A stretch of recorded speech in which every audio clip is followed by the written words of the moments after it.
Welcome back, Fayettes and Fantasy Fiends, to chapters 18 through 21 of Blood of Hercules by Jasmine Mass. You're listening to Book for Two. I'm Scott. And I'm Genevieve. If you're new here, welcome to our brand of chaos. We bring the male and female perspective, the wild theories, the heated debates, and of course, that couple's banter you never knew you needed, but now can't escape. She likes her books loaded with spice, betrayal, and enough brooding females to make her own assembly of death.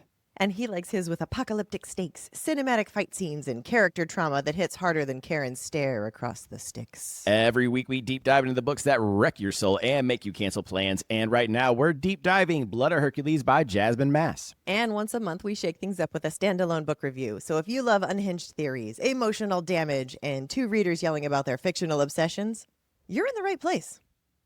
Now it's the part where we talk about exciting things for the podcast and in our personal lives. Woohoo! All right, let's start with some podcast news, beginning with our guest spot episode where we fan-casted Quicksilver with the wonderful Loretta from Fantastic Pod. That episode is now streaming on her channel. Just look up Fantastic Pod on your favorite podcast listening platform. We will make sure that it's linked to our bio and onto this episode. Fabulous. Next up is Book Club.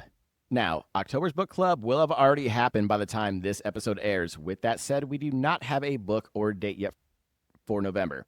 However, you can join the book club on our Discord and vote for November's read. Links are in the descriptions below. Have we even thought of any kind of theme that we're going to do for November's book read? Zero theme, and I'm staying away from any pilgrim shit. Staying away from pilgrim shit. Love it. All right, next up is some very exciting news. To celebrate our 1-year anniversary of Booked for Two, which is around New Year's, we will be doing a 2025 Booked for Two Awards. We will have some serious categories like Best FMC and Series Book of the Year. And we will have some not so serious ones like Most Broody or Asshole of the Year. So be on the lookout every week on social media as we reveal one category plus the nominees. Our final podcast update is letting you know which book we will be deep diving after Blood of Hercules, and I'm sure it comes as no surprise that we will be deep diving Bonds of Hercules. However, Scott was a week off on the date, so plan on Blood finale and review episode to stream on November 6th, with the premiere of Bonds streaming the following week on November 13th. Now, we know some of you won't want to wait that long to start the book, and we get that. I get it. Yes. But we know that all of you will most likely read it 3 to 4 times, so hopefully one of those times is with us. Exactly. Go ahead, give it that first good read, get a feel for it. Join us for deep dives as we break down every character, get our own tinfoil hats on, cry weekly when we have to stop reading because we don't want to spoil it for ourselves. Oh, it really sucks that we won an early release copy and we won't be able to read it. And real quick, we want to thank Alex from HTP Books for this early release copy. We really appreciate it. Even though we can't read it. Yes. Okay, life update time, and it's a big one for me. So I've officially fucking quit personal training. Hey, I'm glad. Yeah, I felt extremely uncomfortable working there, so moved on to bigger and better things like working holiday shifts at Barnes & Noble. Listen, I'm really proud of you for taking that leap, getting out of that toxic situation that you were dealing with over there. I know you kept hanging on for your friend, but this is a much better move for you, and I feel like we're going to need bigger bookcases sooner rather than later. Okay, before we hit play on the trauma, quick warning. This episode will contain spoilers for Blood of Hercules. Consider this your official spoiler shield. Also, heads up, this is an adult content show. We swear like we're on an episode of The Sopranos, talk about murder like it's a kink, and when the spice hits, let's just say we don't fade the black. You've been warned and you're welcome. All right, we're back in Blood of Hercules, and Alexis Hurt is somehow surviving the crucible. Barely. The girl's running on fumes, trauma, and spite. But hey, that's pretty much the Spartan way. Yeah, we're deep into the grind now. The professors are still sadists. Augustus is out here giving emotional whiplash, and Karen's lurking in the shadows like a murderous Michael Myers with better cheekbones. In chapters 14 through 17, Alexis took a beating, physically, emotionally, and academically. We've got fights, alliances, creepy stares, and an accidental WWE moment in the library. Oh, and vomit. Don't forget the vomit. Now, she broke a nose, threw punches, and finished with tactical puke on her opponent. But that was just the warm-up. Coming up next, we've got the Symposium. The He-Man Woman Haters Club meets God-tier orgy. Ooh. Alexis is walking straight into Lion's Den. And so grab your ambrosia, hide your sirens, and get ready for chapters 18 through 21, where every boundary gets crossed. Ooh. And Alexis learns the hard way that survival isn't just physical. All right, you know what time it is. Sub, review, follow us. Feed the algorithm gods, and hey, if you know a bookish friend who would definitely vibe with us, send them our info. If you're not already hanging with us on socials, now's the time. We have sneak peeks, we have unfiltered chaos, the occasional random live. Thursday nights at 7:30 p.m. Central, we're on TikTok live. Sometimes it's deep theories, sometimes it's total gremlin energy. Sometimes Scott gets peer pressured into reading the spicy bits. And Discord, get your butt in there. If you've ever screamed about a plot twist at 2 a.m. and wanted someone to scream back, that's the place. The crew is growing, it's unhinged, and it's glorious. Visual Gremlins, we see you. YouTube's live, full episodes, full spirals, and yes, every side eye I throw at Scott, all in glorious HD. And come and treat yourself with our merch. We're talking t-shirts, Treat yourself. mugs, Treat yourself. notebooks, Treat yourself. and even vanity plates. Treat yourself. Because nothing says functional adult like slapping a dark Hallmark tagline on your car at bookfor2.com. Okay, spoiler shield up. This episode covers Blood of Hercules, and Jasmine Mass gave us a full content warning, which we're passing on. This is a story of dark romance and darker obsession. Please note that it contains themes that may be triggering for some readers. There is violence, depictions of murder, stalking, suicidal thoughts, bullying, explicit language, and betrayal. For a full list, please see the author's website, jasminemassbooks.com. It's a slow burn, but there are open door scenes. Please take care of yourself. If any of these aren't your jam, now's your chance to tap out. All right, warning's dropped. Tea's hot. Chaos is unlocked. Let's dive into episode 36, chapters 18 through 21 of Blood of Hercules by Jasmine Mass. Let's turn the page. The Symposium, Chapter 18, Alexis. Grab your laurels and your fragile masculinity. It's Symposium night, baby. He-Man Woman Haters Club Day, baby. Augustus is leading this gaggle of excited boys and one very unexcited Alexis to the big event. Meanwhile, she can't shake that crawling on your skin feeling like she's being watched. She's starting to think she's going out of her mind. And then they get there, and she's furious. Her mind's been violated, her privacy invaded, all for a party that looks like it was thrown by Charlie Brown on a budget. Wah, wah. This Perfect sounded like sound the, for that. Oh my God. who was it, the adults? Yes, the Yeah. parents or the adults, yeah. Huh. Oh, and look, Patro and Achilles are there, so it's officially a party. While everyone else follows Augustus to his table area, Alexis nopes right out of there and finds herself a quiet little corner to hide in. She people watches, wallows in her own sarcasm, and thinks of Charlie, because at the end of the day, surviving this mess is still for him. Based on the sights, smells, and sounds, this is the good old boys club. You know, where they sip bourbon, scotch, smoke cigars, and congratulate each other on being rich and being men. Except in real life, most of these guys are just trying to hide their gay feelings for each other and most likely have Grindr accounts. Yeah. Looking at you, Republicans. While rolling her eyes, now it doesn't exactly say that in the book, but I can imagine her doing so, she grabs what she came for, the food, which is exactly what you would do in this situation. Exactly what I would do. I'm here for the food. While she's trying to joyfully ignore everyone and enjoy the pleasure of cheese, she hears a voice say, "Here she is, sir." Ah, the downside to being the only woman. Being way too easy to spot. Wow. Oh, fantastic. It's Zeus. Storm gray eyes, lion to match. Clearly, it's family reunion time. Except instead of the grand, godly presence you'd expect, we get Zeus fumbling his way through small talk. Like he just realized parenthood is a thing. He basically calls her an uncultured swine, but hey, he's proud of how she's handling the crucible. Very sweet. Maybe he'll even allow her into his house. Thanks, asshole.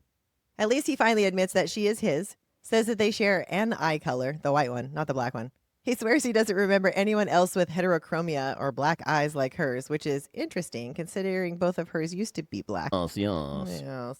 Then it gets real awkward because Zeus doesn't know how to get out of this conversation. He mentions something about soup and then skedaddles away. Soup? And what's sad is, because she's always worried about Charlie, this is the first time she's ever truly felt ugly. That's sad. Huh. But thanks to God, she's got Nyx to comfort her with hilarious murderous rage. Apparently, Nyx sleeps like a log because Alexis told her about Augustus mind-fucking her earlier, and she somehow slept through that. Speaking of sleeping through things, apparently when Alexis was 11, Nyx was the reason for that Montana plague that hit national news. She bit everyone who talked shit about Alexis. Now, that's a real one. That's awesome. Just when you think things couldn't get worse, the party takes a hard left into what the actual Hades? 1 second it's awkward small talk, the next it's full-blown orgy hosted by supermodel Sirens. Nice. Picture the most flawless human you can imagine. Picturing it. Yeah, they wouldn't even get a participation ribbon here. We've got sparkly hair, eyes and colors Pantone hasn't cataloged yet, and of course, an overwhelming display of anatomy. Engorged. So, yes, engorged. Buckle up, ladies and gentlemen. It's time for more dick talk. Undoubtedly. Dick talk it is. Meanwhile, poor Alexis is standing there looking like someone dropped her in the middle of Mount Olympus after dark. She glances at the Broody Bunch's booth, but there's no Augustus. Just the duo, making everything even weirder and more awkward for her. And Nyx, oh, she's thriving. Chaos Gremlin mode activated. She's over there playing wingman. Quote, "Look away, kid. You're too innocent for this." Oh, please. I'm going to be 20 soon.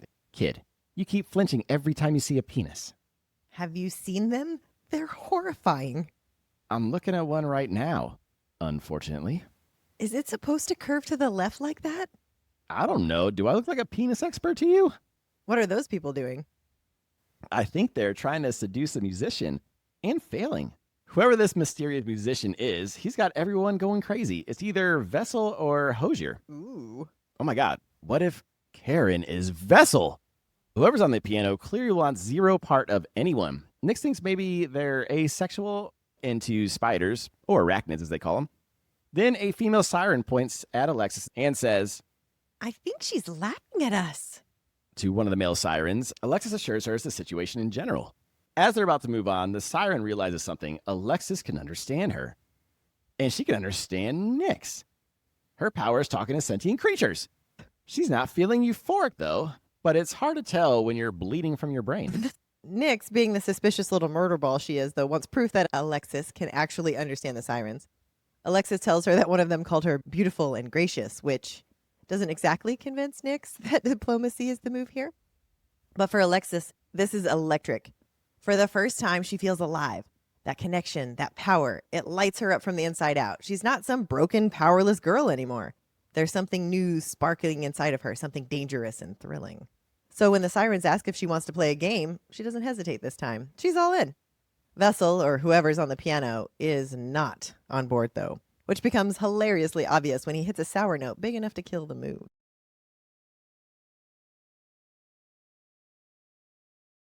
All right, so big takeaway from this chapter is Alexis finally has her powers. Hell yeah, that's awesome. Finally have something. She's so excited about it. Dr. Doolittle, though?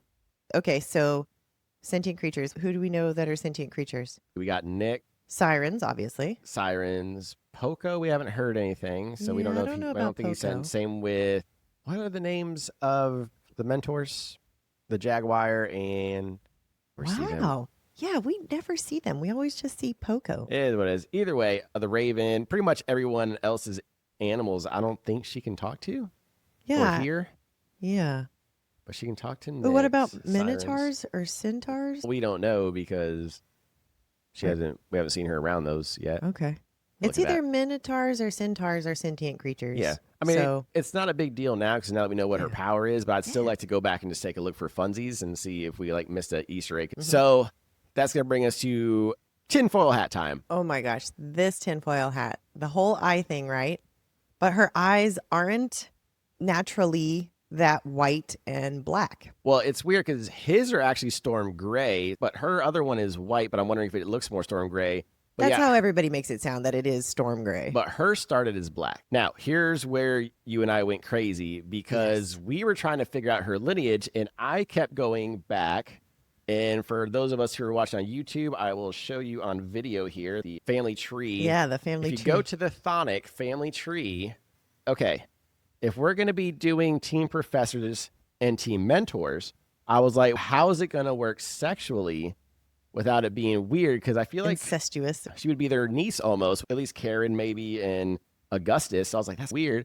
Then I was like, wait a minute, what is this symbol underneath Hades and Persephone? We looked at it so many times. Like, Yes. just looked right over it because there's no name associated with But it. you just- Everything else has a name. But it's easy to glance over because every other person has a symbol and you just automatically assume that's a symbol for somebody.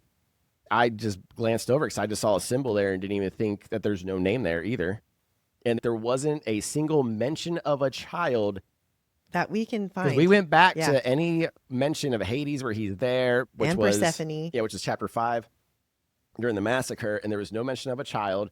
And she has a scar on her stomach. Her sternum. Yes.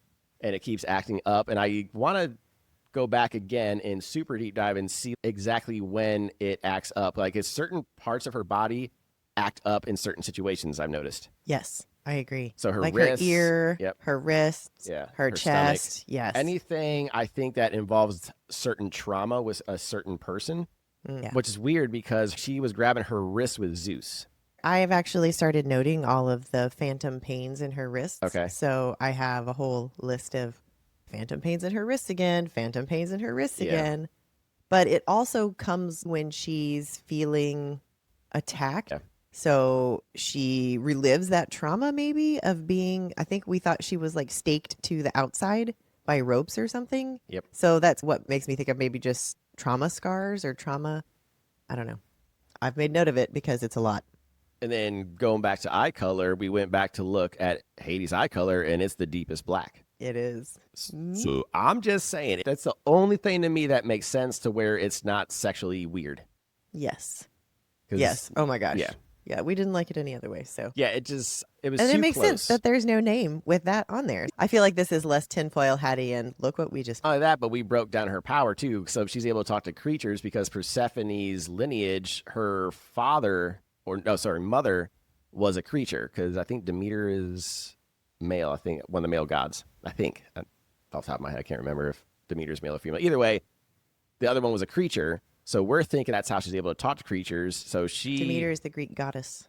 Okay, so goddess. It's a male creature. Okay. So she has Olympian blood She has. with Demeter because Persephone has Olympian and creature blood. Yes. And then, of course, you have Hades with the Broody Bunch blood. Yes. So she's she's got all all three. three. She is the triple. Oh my So gosh. she's the one. That would make sense for her to be the She one is because the she one. represents everybody.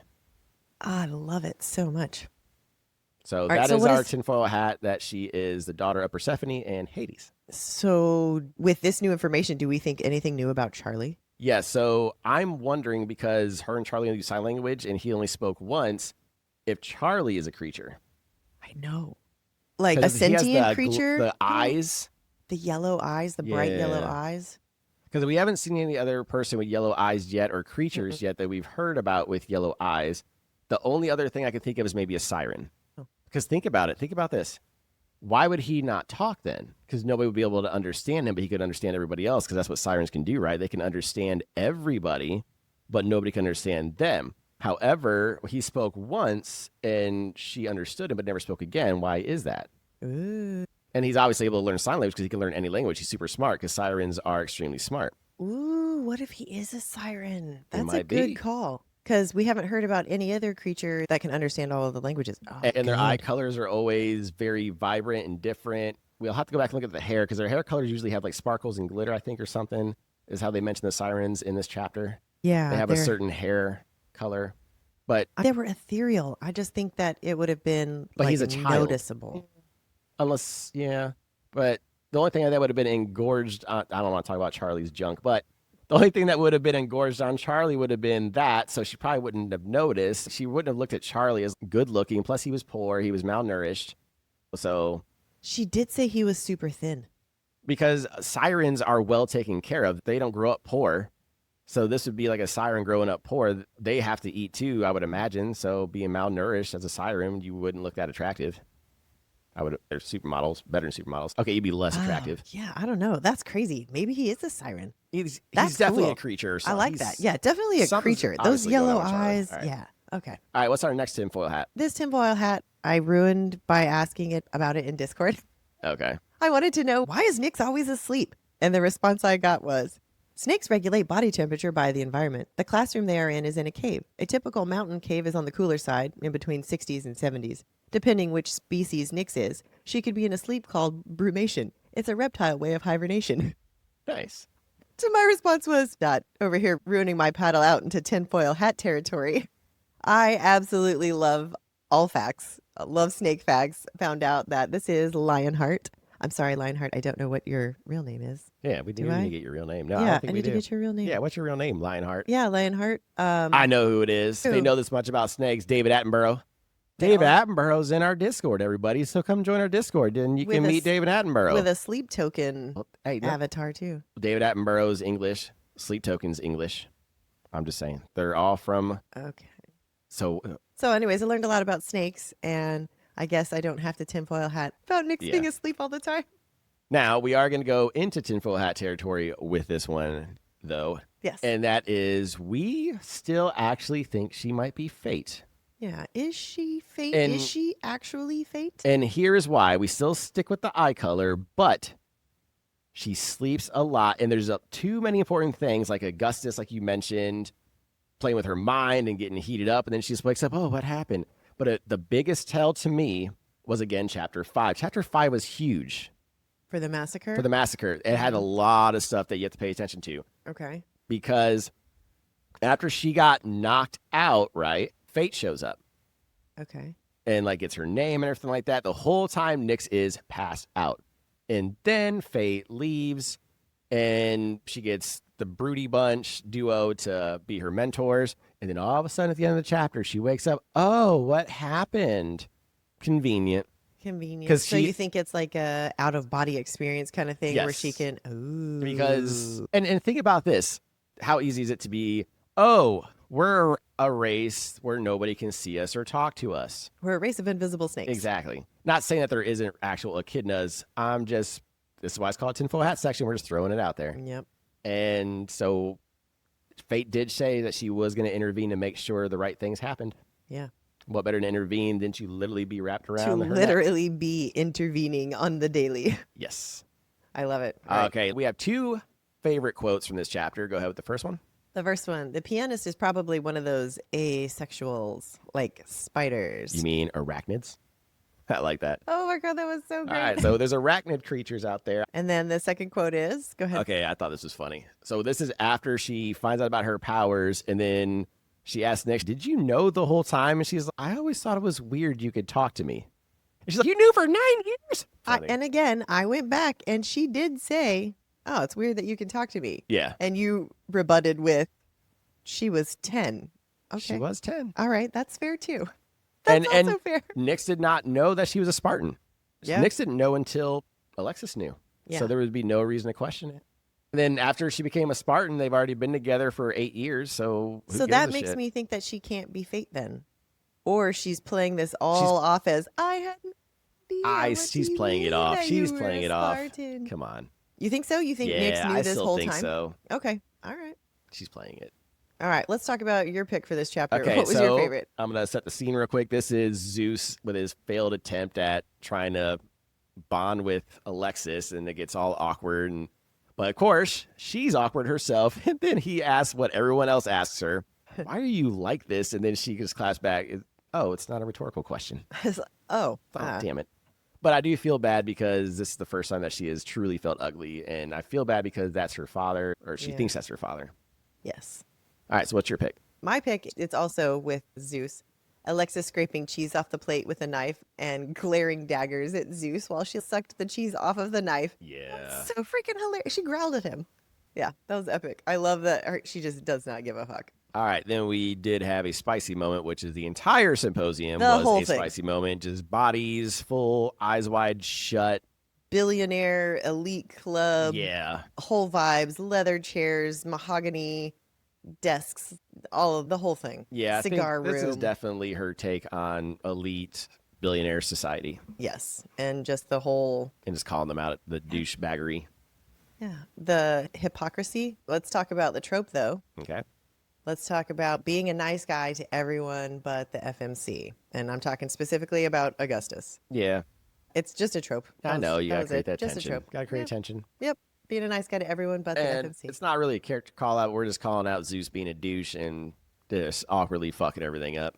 Yeah, he won't even look her in the eye when he's talking to her. I do like how in this book she is making Zeus look like a giant pussy because in every book or anything, Zeus is the most powerful, scary son of a bitch out there. And in this, like Zeus is just deadbeat, like shitty billionaire father who sired too many fucking bastard children. Yeah. That's and, literally what he is. And she doesn't give him the respect that he deserves. And, She's whatever. But and in order to make up for shit, he's just going to put her in the will and be like, all right, well, here's $1 million. all right, you're going to be part of the house. We're going to bring you into Yeah. the house because you're Yeah. smart. Why are you so wimpy? He called her wimpy. I know. Fucking douche. Ooh, that was also a thing that we noticed was that she was tall. And we went back to when Hades came Yes. up beside Zeus. And it was like he was a whole head taller than Zeus. I was like, ooh, Oh, one of the biggest tells was Persephone, her hair color. Yes. Oh, Persephone had the golden curly hair. Yes, which we get a little bit more of that in a further chapter when it talks about her hair being frizzy and all this other stuff. But we do know she has golden curly hair that, I think we've nailed that. Like, I have no doubts about that tinfoil hat. Yeah, I feel like we can just. I'm gonna say about 95% sure we have that one. There is always that 5% where they could just pull the rug out from under you.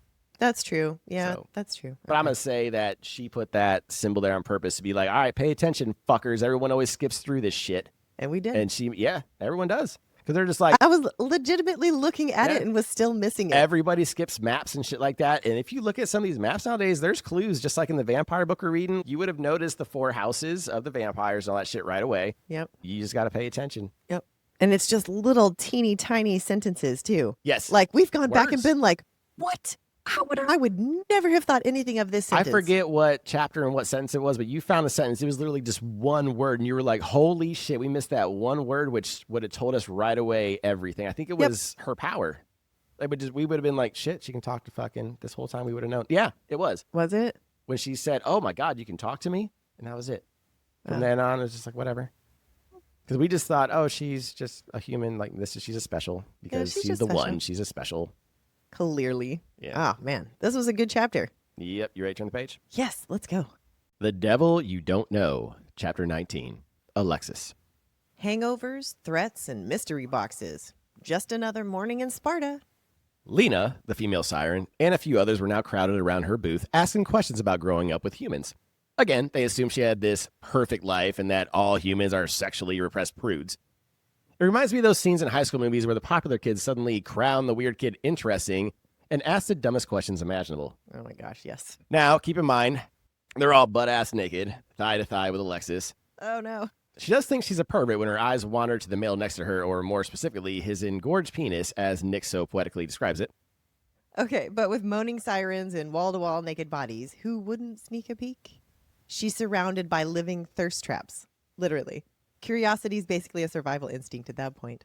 And obviously, she's also trying to catch a glimpse of the mysterious pianist, Vessel. Lena, meanwhile, is over here describing him like a 5-star Yelp review. Toe-curling deliciousness. Then the conversation turns deep. Are humans prudes? Alexis says no. I say yes, especially in America, where we televise childbirth but censor cleavage and breastfeeding. And just when it's getting awkward enough, someone asks her about her body count. And cue a little bit of panic. Turns out Spartans and their creature friends are very open. But let's talk centaurs open. Not the traditional kind either. We're going to reverse it. Flip it and reverse it. Think BoJack Horseman with a gym membership. Now, what point are we drawing the line on sex with creatures? Because with the whole milking the cow book. Milking the Minotaur? Yeah. That one is fine because the Minotaur has always had the human bottom and the male. So it's the same thing. But no. But that's what I mean. Like, what? No. You act like it's still cool to fuck a Minotaur, though. Like, what? So Disney gave us Beauty and the Beast. What did they expect from us? That is different, though. It is not. It's not. It's really not. You're literally fucking a cow or a horse. She would have done it with Beast if he had stayed in that form. Don't get it twisted. Dark Disney. Based on what he turned into afterwards, yeah, I can see that. I don't know what Disney was thinking, making him look like that after he was the Beast. I don't know. And I think that's where you guys were fucked up because you were like, oh, after Beast form, that's what they look like? Yeah, I'm good. I'm just going to stick with that. I'm going to stick with the Minotaur. Yeah, now I see the Minotaur Centaur thing now. If that's what we got to deal with, nah. Like, never mind. What was his name? Prince what? Come on. I don't even remember his name. Oh my. But you remember that look, though, that he gave, right? Look it up. You know the look. The Beast is not officially named. Oh, really? He's simply referred to as the Beast or the Prince. The name Prince Adam originated from the licensed products. Beast turns human. That's like the first thing that pops up. And it's the look. It is the bug-eyed look. I totally... Yeah, dude. Okay. First of all, I swear look, I'm not trying to dog Was he people. always a ginger? Yes. And, I swore he was blonde. And that's why I feel like I have rights to make fun of him right now as a fellow ginger with blue eyes. I thought he was blonde. Look how far apart his eyes are, first of all. in my brain, when I was imagining all of this, he was blonde until I saw the picture. I was like, wait a minute. So I don't understand though, because I love gingers. You could be this. Well, just gonna see this is me like This. I'm so excited right now. Yeah. Oh my God. Oh. Are you going to wear it for the rest of this part? So, all right, we're not gonna make fun of him anymore because okay. now we see why. As soon as I blew up his picture and started looking at it, I was like, "Fuck." I'm the ginger. Hopefully, this will keep the hair out of my face. It's gonna be. It's hilarious.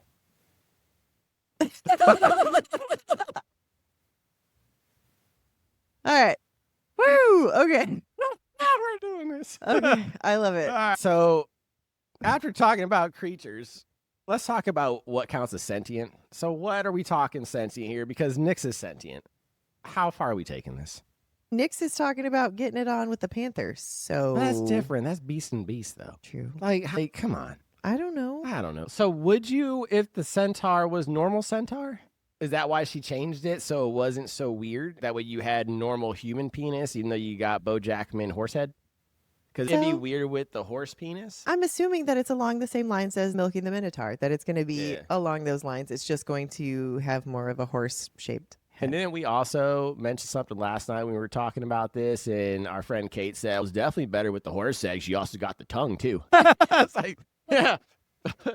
There you go. We forgot about the whole tongue conversation. Oh, my God. So now you got horse tongue, male yeah. penis. You're good to go, apparently. Jesus Christ. Okay. What this book makes us talk about. It's a lot. Anywho. It's a lot more dick talk again. After a lot of stalling like we just did, Alexis finally admits to everyone that she is a virgin. She thought they would think that it's actually really hot that she was a virgin. Abstinence is hot, right? Instead, they acted like she had announced a funeral. Even Nyx joined in on the collective gasp. Ugh. And now she's drawn the attention of every Spartan in the room. Great. She's being called a prude by the Sirens. One of them even offers her sex right there at the table. She politely declines and does the smart thing, changes the subject back to, hey, let's play this card game. The game itself, though, is basically King's Cup meets Asshole meets Truth or Dare. And my fellow millennials know exactly the kind of chaos that combo would bring. 2 hours in, and Alexis is actually doing pretty good. Mostly because she's not afraid to grab the knives in the game by the sharp bits, literally. And while all this is happening, she's been drinking what can only be described as ecstasy in a cup. Ambrosia. Supposedly tasteless, definitely an upper. Mutts only get half the hit, though. But purebloods get high as Olympus. Nice. We need to get some of that. Yeah, it sounds And good. Alexis was getting pretty white girl wasted herself. This whole thing's a pick-me-girl sorority game. One of those dares, a siren has to make out with a Spartan and call him ugly. Cool story, bro. The best part is that he doesn't even know what's happening because he can't understand her. Wait, did you just stick up for the game? I thought it was hilarious because he has no idea and he just thinks that she's all enamored with him and he's... Oh, great. Now I feel bad. I thought it was childish. it is totally childish. Yeah. It is extremely That's childish. why I made fun of it because it's something like sorority girls would. Yeah, because they started doing the too cool for school thing, offering her smokes and other stuff and calling her prude, which she politely declines. Mm-hmm. The distractions work, though.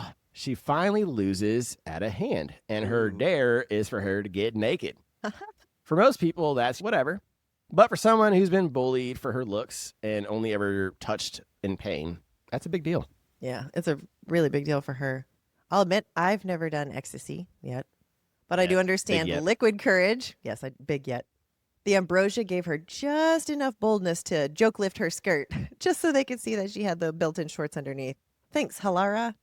She thought that'd be enough, but Lena disagreed, and suddenly Alexis is putting on a whole show, laughing, actually having fun, and the crowd is losing their minds. Except the piano player. The music stops and bodies go flying. Oh shit, it's Karen. And he is making a beeline for her, fury first.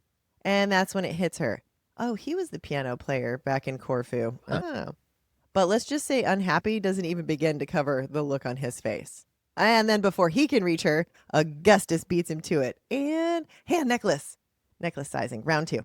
And yes, she's half chubbed. Me too. Yeah. He tells her, "This isn't a game, Alexis. I know who you are." And of course, she assumes it's about Zeus. Then there are literal sparks, and he drops some Shadow Daddy sexy villain line like, "You have no idea what you've done with your little display, what you've started." When he lets go, the Sirens close ranks around her, but Orin makes the mistake of putting his arm around her while naked. Ooh. She steps out for air, and he still follows her, still touching. Cue Augustus, pissed as hell that anyone's touching her. He tells Alexis that she needs to leave, or else. And or else what? Because threatening someone mid-orgy isn't the power move that he thinks it is. Lena, bless her chaotic little heart, gives Alexis just enough courage to talk back, which is a mistake. Because suddenly Augustus scoops her up like she's a sack of potatoes and storms off full angry dad at prom energy. Patro just stands there, stunned. And the Sirens, they're loving the drama, so much though that it seems that they start an actual brawl. And the last thing Alexis sees before everything goes sideways is a female siren foaming at the mouth, dying, and Augustus refusing to stop and help. By the time the drugs really hit, nothing feels real. No matter how much she fights him, Augustus doesn't stop. He tells her he's going to punish her for 1 hour. Says she was warned this would happen. She thinks he's just being a dick. Nix thinks he wants to bang her. After back and forth with Nix, Alexis finally passes out.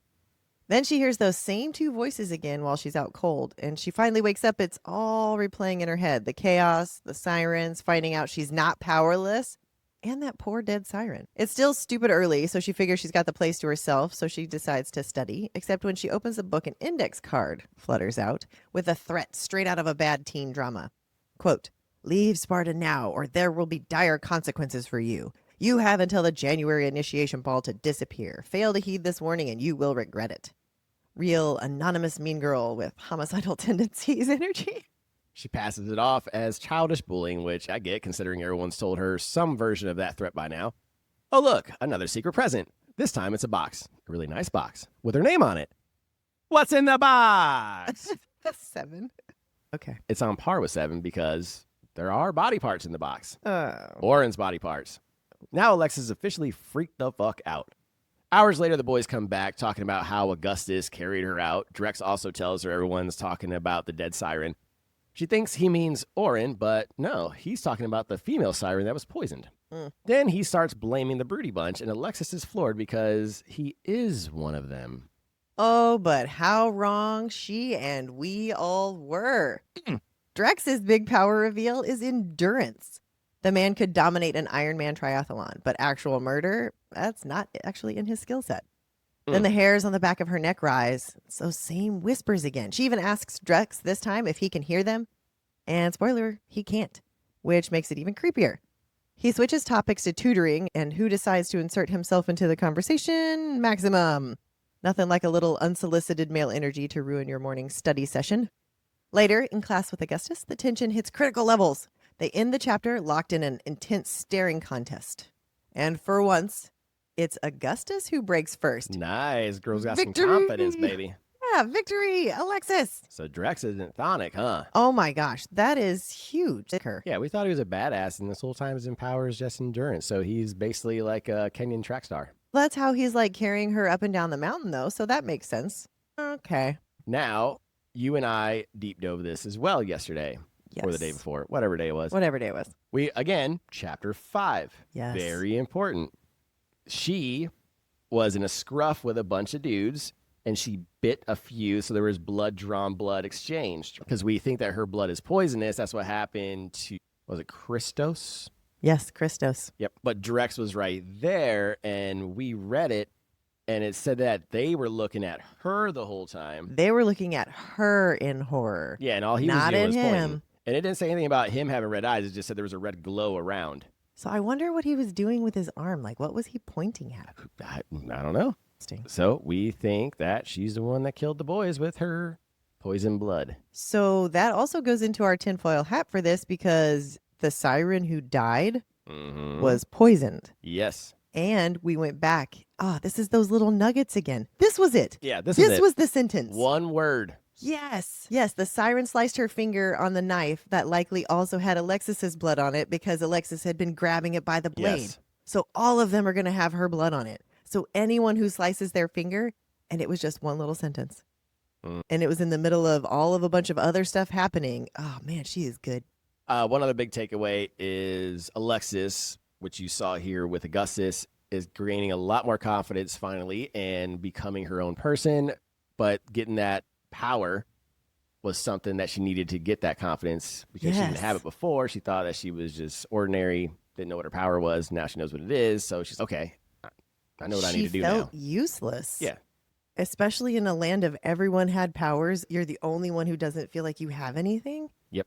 All right, now let's go back to the box because there was something Yes. else in the box besides body parts. This was another one sentence. One sentence, one word. What did it say? Let me Like find something gleamed or glinted underneath, and that was it. It was one sentence. All right, here it is. Something glinted underneath the body parts. I was too sick to look. Numb all over with shaking fingers, I placed the lid back. Like, that was it. Yeah. That was it. Now, we knocked the don't- now- box over, something glinted underneath the body parts, and she didn't look. Now, we mention that now only because of what happens in chapter 21. So we are a little bit ahead of ourselves, and we're just showing you words matter. So if you pay attention to that, once we get to chapter 21, we'll go back to why that sentence mattered. That one little sentence. Oh, itty bitty sentence. And then just the tinfoil hat with the two voices again. Yeah. So I don't know who that is. I'm still guessing Karen and Augustus. That's my guess still. All right. Now let's talk about who left this note. You think that it's just a normal bully? I think it's a threat.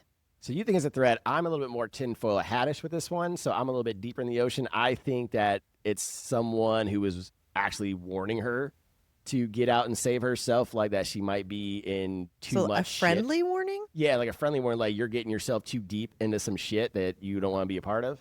Oh, maybe. okay. That I read it as a get out of here now or else. And That's how I read it. And it could be that simple. I just like to go out a little bit deeper sometimes. Okay. Yeah, no, I like it.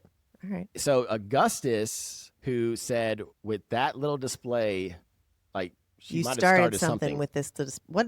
and it was important she didn't show herself now because you and I figure that she is Hades and Persephone's. That makes her kind of like princess of the underworld. So I am wondering if because she is theirs, like your body's too precious. Do you think they know that she is that person? They probably figured it out at this point.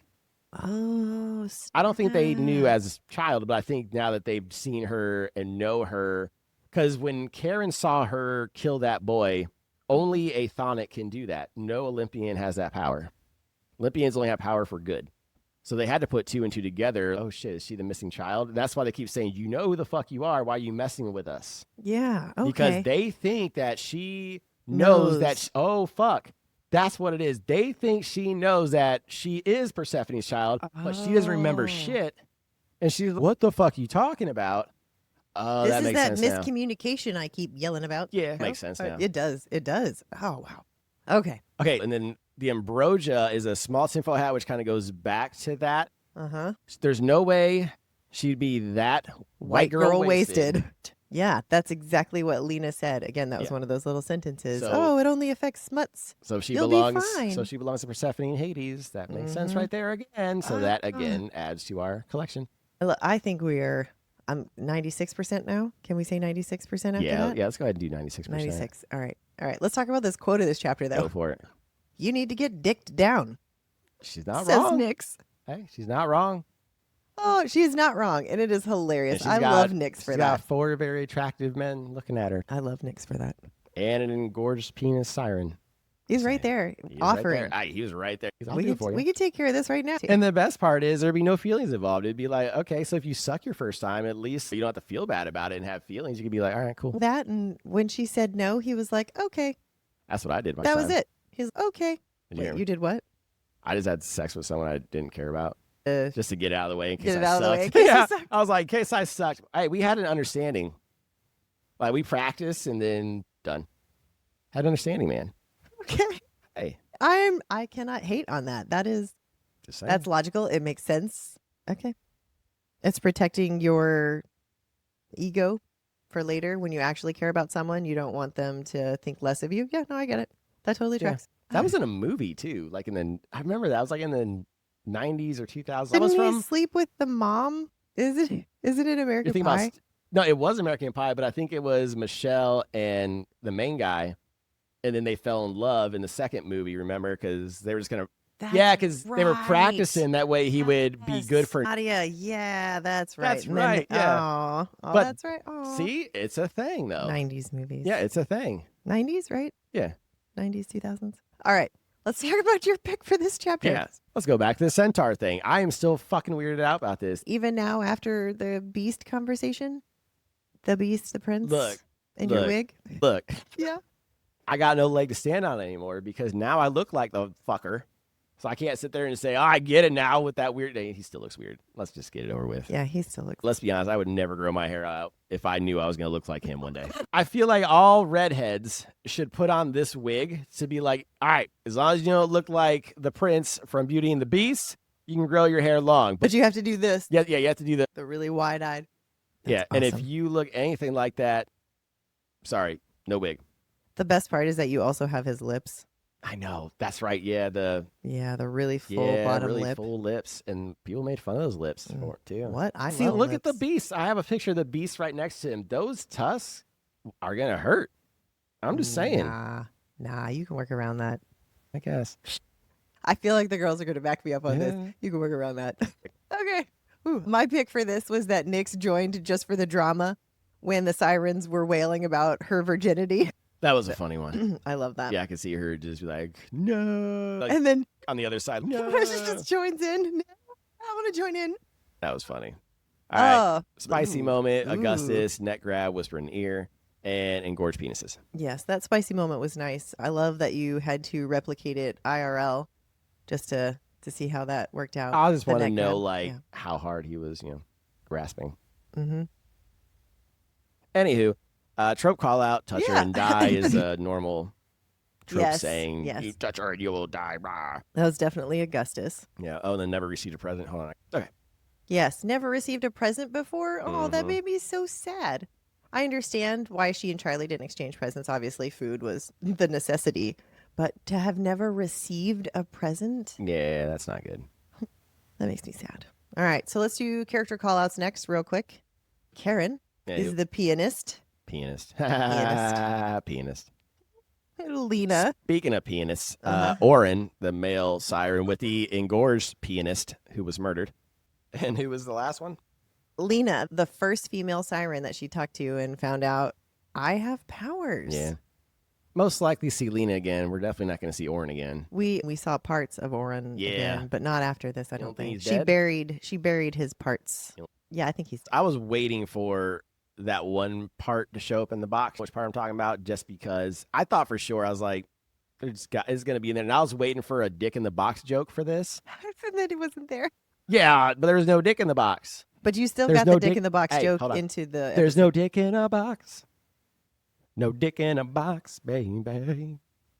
There's no dick in a box. I got it in. I'm glad I was here for this. Okay, I'm ready All to turn right. the page now. I am too. Let's go. The Engorged Pianist, Chapter 20. Karen, a few hours earlier at the Symposium. You and your dick jokes, Jesus Christ. Grab your popcorn and your moral compass. It's Karen's turn behind the piano. A short but very hot chapter from Karen's point of view. He's tucked behind a column watching her while pretending to play piano and dodging Olympians, Spartans, and Sirens like it's rush hour in hell. He's laser focused, refusing to let these weak asses, or the one currently eye-fucking Alexis, pull his attention away. He's got plans, and he's not about to blow them by rushing things. He tries to redirect his thoughts, but the sound of Alexis laughing, loud, bright, alive, pulls him right back in. Alexis stands up and basically turns her toga sleeves into a striptease. Yeah. He gets at least a medium heavy chub, right? Jeez. On the chub scale. Yeah. Well, I mean, he starts rubbing on it, so. Yeah, he's getting it up there. He's all about to lose it when Hell growls and drags him back to reality. What is she doing? If this keeps up, he's going to have to kill anyone who sees her tatas. The piano bench flies back as he stands and stalks toward her, only to stop short when Augustus reaches her first. And holy fuck, Augustus grabs her by the throat, leans in, and whispers into Alexis' ear. For sure, they've shared hundreds of people over the years. Hot, hot, hot, hot, hot, hot. Fun to make people sob with unimaginable ecstasy. Hot, hot, hot, hot, hot, hot. Okay. So where is the sign-up sheet for that? Because that sounds awesome. That's what I'm saying, man. Wait, what? Aaron sees the spark between them, the heat flashing across both their faces, and realizes he's been outpaced and he's time to move his plans up. Work starts now. Nice. All right, so big takeaway. Karen is hot about Augustus and Alexis together and has a grand plan. What is his grand plan? That's our tinfoil Eiffel hat. fucking tower, baby. Woo! It Lap sounds hands. like they are already doing Oh, yeah, that. they've been practicing so, that for ages. Yeah, hundreds. Giving people Hundreds just of all people. kinds of ecstasy. Yes. I don't know what his grand plan is yet. I'm not sure what his grand plan is. Neither do I, but that's obviously something to do with Alexis. And who is he hunting? And we know he's hunting Alexis, clearly. What do you mean? Who is he hunting? He's hunting Alexis. Who gave the fingers? Who gave the fingers? Who gave the present? Who else would cut someone's parts off and be like, here's a nice present in a beautiful box? Aaron. Yeah, so maybe that's who he was hunting, was Oran. Oh, I don't know why I said it like that.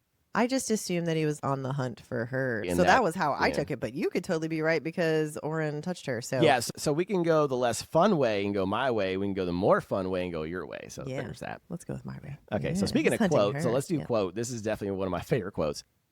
I wasn't interested in playing with weak bitches. Yeah. What's really nice is that he says it almost exactly like that in the audio, and that was not the way Oh. you did it just now. So I was like, well, oh, thank you. Oh, speaking of the Teddy Hamilton guy, whose voice does he do? Oh. So you don't know whose voice is who? Uh-uh. I don't think it said, I think I looked it up, like who voices who. Obviously, it's, Blood of Hercules. Teddy Hamilton voices Heron. oh, okay. Okay. And yeah. is that your favorite male voice out of the two so far? Let me listen to it again.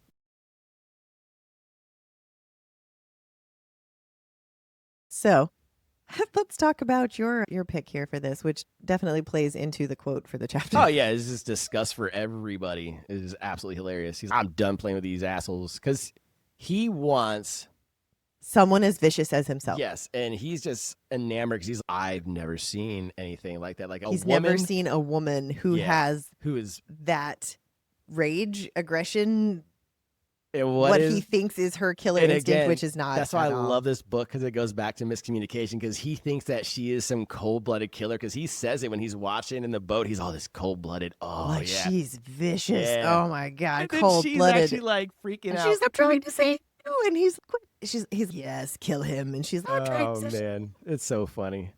Oh, misunderstood. All right. So my pick for this chapter. Shocking. Yeah, I know you and everyone else is going to be super shocked by this. Mm. Sob with unimaginable ecstasy. I Yes. really don't need to say more, but I've actually done that. Yeah. Do you remember that? That was so freaking funny. You were like, Yeah. I was like, don't you dare fucking stop. I do. You're like, oh my God. And I was like, don't stop. I think that was the same day of laughing afterwards as well, because it was so Are you good. serious? Oh God, that's Yeah, funny. it was that That was, good. that was fabulous. Anyways. Yeah, sorry about that, everyone. All right, spicy moment for real in the book this time, not in real life. He regretted ever wasting his powers on them. Okay, so let's talk about this. He can put thoughts into your head, right? Yeah. He could put thoughts. Like, I wonder if they even actually have to do anything, if they just make you think that you're writhing. I wonder how this works. Do you think one of them can boost emotions? Because hold on. Does she get any type of emotional around either of the two? Yes. Karen. I think he can boost emotion. Oh, that totally makes sense because Yeah. she feels that obsession and she's, this isn't mine. Oh, So that's why it's Ah. yummy, because he could probably make the ecstasy even it's grander. like ecstasy's here, normal, and that's awesome. And he's, let me amp that up for you. Okay. Now I see why Team Professor right now. Mm. Because, okay, what sounds more fun to you right now? Professor. Amped up emotion like that, or you just can't tell truth or lie? Like, Amped up. man. And then whatever, the other dude is death, so Achilles. his doesn't sound like fun unless you want to be like choked out all the time and passed out. I can't imagine that's all Achilles can do. Well, maybe he asphyxiates you with his muzzle. We are getting way. That's breath play, but okay. Anyways. All right. Okay. All right. So we I can do a guess- trope call out real quick. Hey, I can bring this out of us, huh? So Oh, yeah, did we talk about how him and Augustus like to Eiffel Tower people? that was kind of the whole Spit roast, if you will. spit roast. Yeah, I found that with that meant yesterday. I was like, wait. Wait. I was like, Say wait, that. what does that mean? Tell everyone again what you no, just said. No. What did you just find out yesterday? What a split? No, spit what roast a was? spit roast. Yeah. Yeah, I didn't know. You I'm not a barbecue person. poor I sweet. feel like if I was a barbecue person, I would know that. barbecue know what a spit roast is because you're not a barbecue person. So you're 43 years old and don't know. You went through 43 years. Hey, they gotta know. They gotta know. Because anytime I've ever heard it talked about, it's been a pig on the stick. Oh, You never hung out with guy friends and they talk about spit roasting a girl, or watch porn where they talk about spit roasting? None of that? I just heard it referred to as Eiffel Tower. I don't know. Yeah, that's the obvious one. But the Eiffel Tower only works if you are giving high fives, because then that creates the tower You effect. have to give high five. Yeah, you give a high five, that creates a tower effect. Okay. Yeah. Other than that, it's just a spit roast. I'm so. This is gonna be a. People are now listening to the show. What the fuck are we getting ourselves into right now? God. Jesus Christ. Last two episodes were nothing but dicks. Now we're talking about spit roast and centaurs and fucking me looking like the prince after he becomes the prince, the beast. Oh my God. Ugh. Okay. Like the obvious trope call out is they share. Which we Clearly. just talked about. So I don't think we need to go down that rabbit hole anymore. Are you ready to turn the page? We got one more chapter. I'm ready to hang in there, everybody. I'm ready. Let's go. Titan Attacks, Chapter 21. Alexis, late November. She's barely survived a striptease, a stalker god, and a threat in a box. So naturally, it's time to throw in a Titan attack. It's late November now, 2 months gone. Alexis is holed up in her room at the Crimson Duo's place in Corfu. The guys are somewhere else in the house, laughing and carrying on. Something she hasn't done since she's got the gift box. Yeah. She's due back at the Crucible tomorrow, which means the clock's ticking on that 1 hour of punishment Augustus has promised her. Still no clue what that actually means, but given the man's track record, I'm guessing it's not a strongly worded email. She hasn't gone to a single symposium since the incident. Her newest gift was better, though. Her black, oversized emotional support hoodie, skull on the front. She's officially in her emo era now, complete with the hoodie and a newfound determination to learn how to swear like a proper delinquent. The problem is she's terrible at it. Her inner monologue sounds like a sanitized Disney Channel meltdown. I don't want to go back to that frickin' sucky academy tomorrow. And then she catches voices, Karen's for sure, and a woman's, which is weird because not a single female visitor has crossed the threshold the entire time she's been here. So naturally, she turns the music down and goes full spy mode because nothing says, I'm healing, like eavesdropping on your maybe enemies. But that's when she hears it. According to the local gossip rag, Karen's chosen a betrothal, and he's not denying it. The voices in the other room fade out, so she can't listen in anymore. She's getting hungry, so she finishes off the last of the cheese and heads to the kitchen for more food. And there it is, the paper with the article about Karen, Spartan's most eligible bachelor, complete with rumors that he's sent betrothal gifts. Good luck to whichever poor Olympian's about to get that prize. Right? Then she nearly chokes on her snack when she sees the next story. It's about her, front page, and they picked the least flattering photo ever taken. And if that wasn't enough, that shitbird Titus decided to weigh in with, she's not as hot or as smart as everyone says she is. Calm down, Beta. No.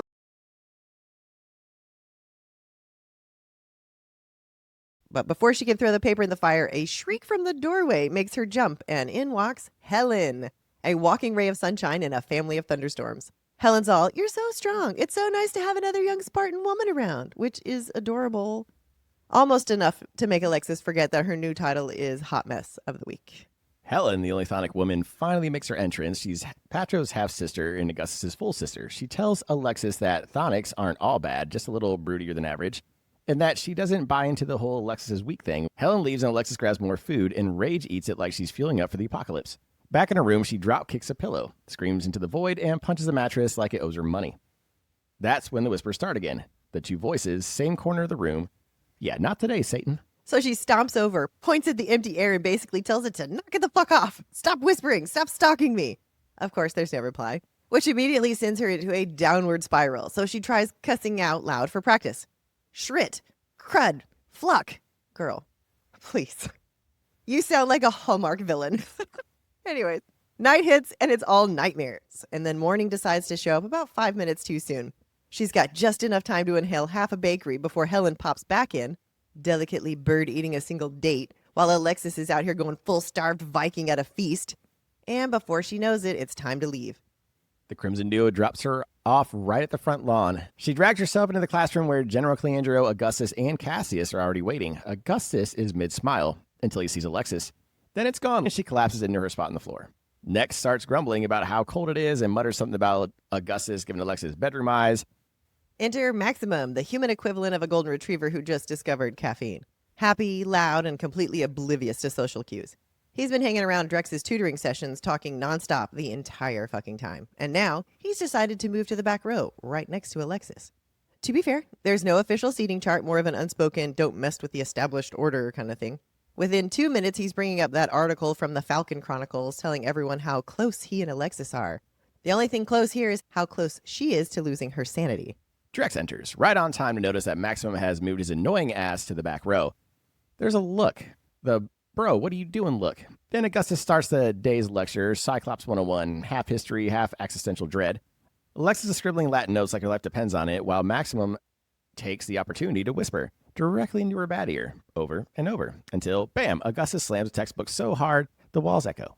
Alexis is mid-sigh of relief, but then Augustus notices the real crime of the day. Maximum dared to switch seats and sit next to her.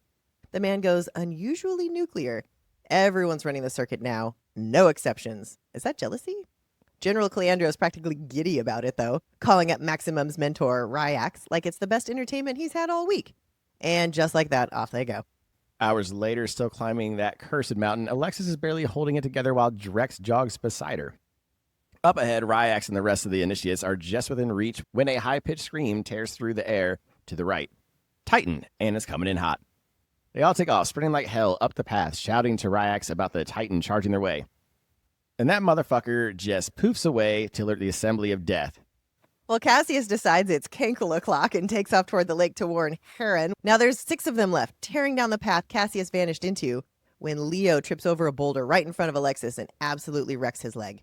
The Titan's maybe 100 yards out, way too close, and she still grabs Leo's hand to help him up. And then in true horror movie fashion, the Titan leaps from an impossible distance and rips Leo's throat out. Time to slowly back away, while the murder monster's distracted.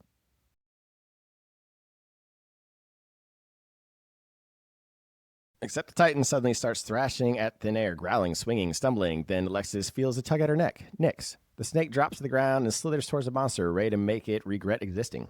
Alexis is screaming for her to stop. Nix is already sinking her fangs in. The Titan then staggers, woozy venom doing its thing. Nix climbs back up Alexis' leg, hissing, "Why the hell haven't you run yet?" Too late, the Titan locks on, steadies itself, and lunges. It's too late, though. Without thinking, she bends down, grabs a rock, and proceeds to ignore every survival instinct in her body. She yeeted that rock straight at the Titan's face. Direct hit. Nailed it. And because that went so well, she snatches it up again for round 2. But only grazes it this time. She's seconds away from going full rabid squirrel, ready to claw and bite if she has to, when boom, pop, a Spartan slams it into the Titan, straddling it and unloading bullet after bullet like he's got divine rage and infinite ammo. And then he starts talking to thin air? Nyx, of course, is absolutely feral about it. The reload is hot. Nyx is in her dark romance era. And because one mag dump wasn't enough, the guy pulls out a dagger and just starts stabbing. Then he looks up. Of course, it's Karen. Nick says what Alexis can't, that he's hot. He stalks towards her and she throws her hands up, but instead of killing her, he's checking her over to make sure she's still alive. Then he starts ranting again, grabs her arm, voice raised, words cryptic as ever. But when his grip tightens on her arm and he starts actually yelling in her face, she freezes. Full stop. Nyx is in her ear trying to ground her. Hey, breathe, it's okay. But Heron sees it, the shift, the light just gone in her eyes, and his anger drops instantly. And he's panicking now. All rough edges have gone soft. He's apologizing, trying to talk her back, voice barely above a whisper, but she's locked in, trapped in her own body. So he does the only thing he can. He keeps his voice calm, even asks permission to touch her to get her somewhere safe. And she manages the tiniest nod. And in the library, the surviving initiates, all safe. Patro and Achilles burst in, and no one can figure out how the Titan made it out that far. Alexis is fading in and out while people argue about whether to stab the doctor if he dares apply healing cream. Someone mutters about dishonor if anyone saw her boobs mid-rescue. She pauses out before she can tell them to shut up. Hours later, she jerks awake, limps up to her usual seat, and just sits there, hollow. Maximum's quick to fill in the blanks, though, bragging about how Patro, Achilles, and Augustus swooped in to rescue everyone and how Augustus supposedly lost his damn mind when he realized she wasn't with them. She again tries to shrug it off, saying, it's Patro and Achilles again. But one look at Drex's face says he's not buying that for a second. A few hours later, class resumes, and Augustus is in a mood, the kind of mood that could sour milk. He snaps at her in front of everyone else, saying, next time you see a Titan coming, try running away from it, not toward it.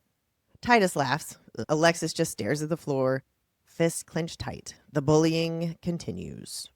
Okay, so our big takeaways are combined with our tinfoil hat section this time because we have Karen getting married. So let's talk about that real quick. Okay, so Karen is getting married. Who is he marrying? I think And we have didn't they talk about betrothal gifts too? So 3 betrothal gifts, and she received a box. Mhm. She's received this sweater, Yep, and there was something shiny in the in bottom that box. of the box. And one of the things that they give away is jewels, right? Yes. Like the family jewels. So I am thinking that is the jewels. And she's the only woman that he's obsessed with. Yeah. It makes sense that is her. Obviously, she doesn't know. Yeah, obviously. Ooh, okay. Okay. And so speaking of the sweater, yeah. we weren't too sure. We'll go back and look at the book. But we know for sure that there's 2 middle fingers. We just don't know if there's like a skeleton or if it's just a skeleton hands. Yeah, I need to figure out what that looks like because I did not pay attention to the description. And very another, so that kind of gives away who was laughing when she lifted her middle finger, because I'm guessing that's what the sweater is for, representing when she lifted her middle finger, which is one of my favorite parts in the book. Yeah, that's got to be what that is. I didn't even put those together. Yeah, I think that's just commemorating, which to me is a very cute gift, despite the fact he's a giant murderer. Yes. Because think about that, like in a relationship, it's thoughtful. He has a moment that they shared and made a commemorative object from it. I love that. There you go. All right. So everyone seems to know that Augustus has a thing for Alexis, except for her. Yes. Like Drex is, what are you talking about? Maximum, I think, was about to say something too when Drex cut him off. So I know a lot of people are getting frustrated with Alexis and not picking up on shit. But if you think about the way she is and how she's been growing up, she's not going to pick up these context clues that someone likes her. No, because no one has ever acted this way towards her. And it's not like they are acting super nice. It's not how she would expect to be treated because she writes fanfic. So she's going to expect a certain kind of interaction, and this is not it. Yeah, like a Carl Gauss Yes. situation who's like very proper and old school. This is not it. Not only that, but we also agree, and a lot of our fans and a lot of people on TikTok agree that she is neurospicy, most likely autistic, right? Yes, I think And so. autistic people are very bad at picking up social cues. Yes. So that's why it's very hard for us sometimes when we're like out in the club and stuff. If a girl or guy's flirting with us, we don't know sometimes. Are you trying to miss it. say that I have no idea how many people have flirted with me? Most likely, and same here. Okay. We probably, you Probably and missed I a and a lot. bunch of autistics have missed out. I know for one, in high school for sure, and I got called out on it. This one girl, I think it was my sophomore year, and she was a freshman, and it was for one of the dances, and I didn't know she had a thing for me. She said, "Hey, are you going to the dance?" And of course, my autistic ass was like, "No." And then that was it. And then all my friends were like, "She was trying to ask you out, dumbass." I was like, "Oh." I was just being honest with her. I didn't want to go to the dance. I was like, I really wasn't going. I was like, no, but I would have went had I known what she was asking, what she wanted, but I didn't know because I didn't know those clues. So when people get frustrated, if you put in to mind that she's possibly autistic, then it's not as frustrating because then you understand she's just missing all the context clues and social cues. Yeah. That makes it a lot easier It to does. understand. It makes it more palatable to understand and take her in. That and just give her a little bit of grace. She has no idea. This has never happened before. Yeah, she's never been flirted with Yeah. before. Everyone just makes fun of her, so she doesn't understand. Yeah. But, okay, so we do have one more tinfoil hat. Obviously, the Titan attack has to be talked about. Yes. Do you think someone is unleashing the Titan, or do you think that they're just getting bolder? I don't know. It sounded like everyone was very concerned about its proximity. Like it had never been this far out or had never been in this location before. It sounds like someone may have done it on purpose. That's what I'm Is what I'm guessing. thinking. And I'm guessing that it's because of Alexis. She's targeted. I think so And too. it has something to do with the notes. That note, I That think. note, yeah. Why not? They're trying to get rid of her for some reason. Now, because we're doing tinfoil hats and we are allowed to go a little bit deeper in the ocean, we did have a few picks that you and I talked about yesterday who we think would be the bad person who is causing all this. So my pick is General Cleandro, but I don't think he's the mastermind after you and I talk. Because you said who? I don't think it's General Cleandro, but he does keep going away with people and disappearing them. So I'm not going to say no on him, but I don't think he's the mastermind. I think it might be Theros. Why is that? Because he was salty back at the Symposium when Zeus was talking to her and was like, I'm going to let you join our house and maybe I'll train you with my heir. And I felt like Theros kind of whipped his head around. Excuse me? You're going to train me with that kind of thing? So I'm going to say 75%. 75, 80%. So I can see that. And if we're going back into pattern recognition, Uh-huh. if you think about billionaires, like he's a single child billionaire, like a single heir. So he's been like this forever. Well, And not forever. she's a mutt. Yeah, and she's a mutt, and so he's going to be jealous, like, oh, this poor girl's going to come in and be one of us, blah, blah, blah, blah, blah. Now, I can see that in him playing nice, because I think Zeus is too dumb to be the mastermind now. I thought Zeus was going to be the mastermind, but I think he's just like that dumb billionaire, idiot, dad, whatever. Just there to, here's some money. Yeah, here's some money. Let me go. pay everyone off, whatever. Yeah. He's just dumb. But Theros does make sense, because in being... Just the way he reacted was just really, being jealous and... Also, the fact that we know what his power is with his shield, and we think that shield power is going to come into play eventually. Yeah. Yeah. We Remember, talked all about Augustus tested it, and he tried to punch through. And they talked about someone being inside. Yeah, so that's what I'm saying. What if he's going to kidnap Alexis, and then Augustus or somebody tries to break through his shield, and they can't because, boom, got her. Oh, man. Huh. Now, it could still be Cleandro, and not him being in charge, but him working with whoever's doing it, like Theros, because they keep disappearing people. Exactly. And they said with this description, which we'll get to in a second with lore talk, is they have human-like features, and they had clothes that were hanging off. Yeah.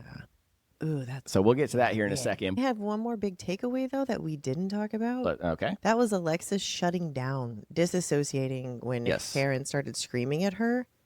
And he recognized it. So I believe that he has the trauma also and recognized or has seen the trauma, something along those lines. I think we forget a lot of times that even though this is a comedy book, there are serious moments where she has her feelings, because there's been times where she cried in the shower. What Zeus said to her made her feel ugly for the first time. And this time she's actually shut down. This is the first time through the book that she's actually shut down. The bathroom scene too, where she came back and Augustus was easy on her as well. Oh, yep. That one too. Yeah, so she's had her moments, and it shows the vulnerability. She uses humor to disassociate herself and to get through life, and that's what the author's showing us. But she still has feelings that people don't see, that she hides, and only does it alone, so where only Nyx can see, because she's the only one she trusts, besides Charlie, of course, but Charlie's not there. Yeah. Speaking of Nyx, let's go to our quote of the chapter. I should have bullied you more. Instead, I let you grow up into a weirdo. I'm sorry. That's a good quote. The best part is that it was a rhetorical question from Alexis, and she's like, why does everybody keep answering those? Yeah. Oh, in the interest of time, we are going to combine our picks because they're the exact same pick, and it's her deciding to learn how to cuss.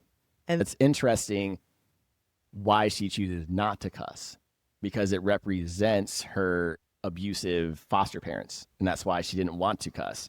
But now she's trying to take it back herself, even though it's funny to us that, oh, she's learning how to cuss and it's cute. But that's like something that she's taking back from those foster parents. No, I'm not going to let you take this from me. I'm taking this back. Ooh, I like that take on that.